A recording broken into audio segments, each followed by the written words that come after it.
Hello everyone and welcome to another video on the channel. In this video we're going to talk about how we draw our supply and demand zones.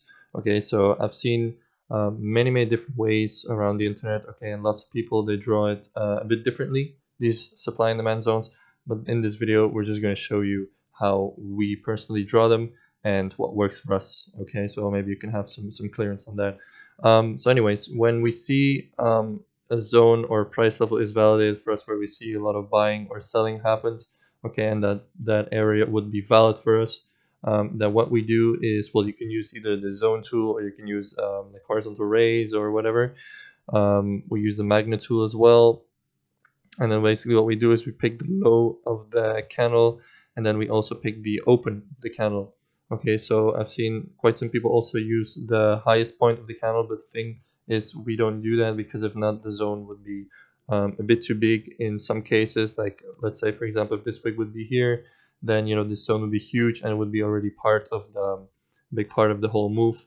So that is not what interests us. So this is what we do. This is how we draw the zone. So we take the lowest point for the demand zone, okay, the lowest point to the close of the candle, okay, and then as you can see, well, price just came into it.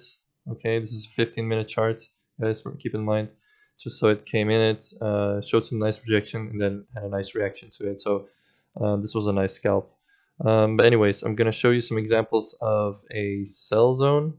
Okay, so well, we can take this one for example, where a lot of selling happened from this point. Okay, and basically how we would draw this is we would take the high and we would take the open of the candle.